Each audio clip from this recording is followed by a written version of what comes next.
همه ما به طور ناخودآگاه با انجام بعضی از کارهای روزمره ممکنه به سلامتی کلیه هامون صدمه بزنیم. اگه میخوای بدونی که کدوم کارهایی که در طول روز انجام میدی باعث مرگ کلیه هات میشن، این ویدیو برای توه. یکی از مهمترین وظایف در بدنمون رو کلیه ها به عهده دارن. این ارگان های کوچیک ولی پرقدرت مسئولیت تصفیه خون و حذف مواد زائد از بدن رو به عهده دارن. همونطور که میدونی این ارگان های زیبا شبیه به 2 الماس کوچیک در عمق شکممون قرار دارن. اونها مثل فیلترهای قدرتمند عمل میکنن که آلودگی‌های موجود در خون رو حذف میکنن و آب و املاح مورد نیاز بدن رو به تعادل میرسونن.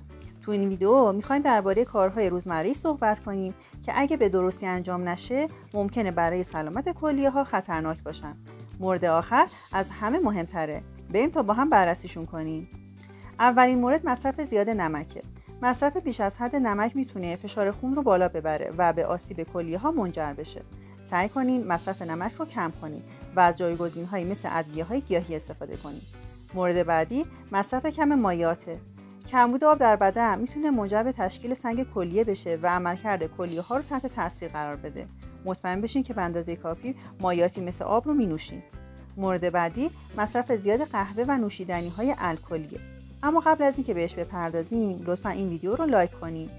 مصرف بیش از حد قهوه و الکل میتونه منجر به افزایش فشار خون و کاهش تولید ادرار بشه. مورد بعدی مصرف زیاد و خودسرانه داروهاست. مصرف طولانی مدت و بی‌رویه آنتی بیوتیک ها میتونه به آسیب کلیه ها منجر بشه.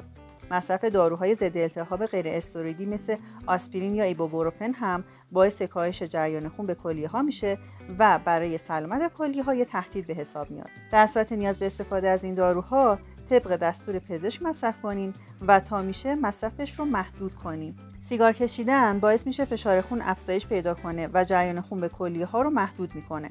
ترک سیگار بهترین گزینه است. آلودگی هوا و محیط هم میتونه به کلیه ها آسیب بزنه. مورد بعدی عدم توجه به عفونت هاست.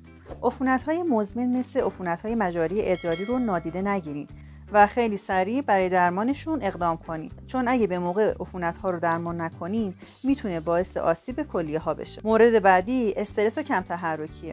فعالیت بدنی منظم و ورزش میتونه به عملکرد سالم کلیه ها کمک کنه. به میزان مناسبی ورزش کنین و سعی کنین سبک زندگی فعالی داشته باشین.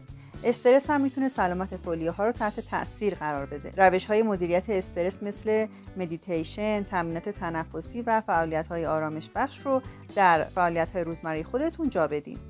مورد بعدی مصرف زیاد قند و چربیه. مصرف بیش از حد قند و چربی میتونه عوامل خطرسازی برای بروز بیماری‌های قلبی و عروقی باشه که در نهایت سلامت کلیه ها رو تحت تاثیر قرار میده. سعی کنین مصرف قند و چربی رو در حد معقولی حفظ کنین و به تغذیه سالم و متنوع توجه کنین. آخرین و مهمترین عامل عدم کنترل وزنه.